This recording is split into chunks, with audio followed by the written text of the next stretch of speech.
The California Senate recently voted on a bill that would take away the Boy Scouts of America's tax-exempt status. Now, this is not law yet, but it has cleared one of the major hurdles towards becoming law. Now, just to give you an idea of why that is, you might be wondering, I mean, after all, the Boy Scouts did just make a somewhat of a backpedal on their ban on homosexual members. They are allowing boys up until 18 to be openly gay in the Boy Scouts, but those above that and Boy Scout leaders obviously will not be able to be gay. So it's a bit of a compromise, I suppose, and now California makes this move. So we have a statement from California State Senator Ricardo Lara of Long Beach. He says, while the Boy Scouts of America took a step in the right direction to include LGBT youth, the standing ban on LGBT adults is premised on absurd assumptions and stereotypes that perpetuate homophobia and ignorance. Goes on to say, equality does not come with an expiration date, and we shouldn't allow discrimination to be subsidized, not in our state, not on our dime. That is a very nice little, a couple of turns of political phrase there, the expiration date on discrimination. I like that. Might be national aspirations for Ricardo Lara there.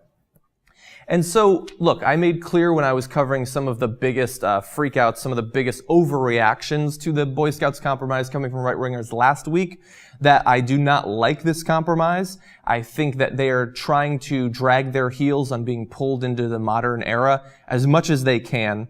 And I think that something does need to be done to get them to open up their doors to not just 17-year-old openly gay members, but Boy Scout leaders as well. Now, the question is this the right way to go? Putting sort of, state financial pressure on the organization. I think that if you're a state senator in California, this is just about all you can do, and so I understand the sentiment. I would say that in a perfect world, we would not be just punishing them financially state by state for their political policies, I guess.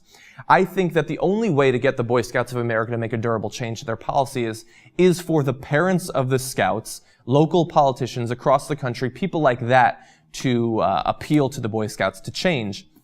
I think they need to understand that they're not just simply going to lose 6 or 7% of their profits in a particular state if they continue on this way, but that perhaps some other organization will rise up and take their place, one that better reflects the values and ethics of the modern era.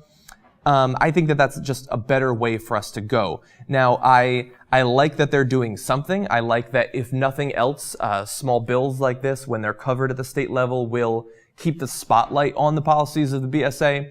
But right now, I think that it's unlikely that this by itself will have much of an effect on causing them to once again change their policies.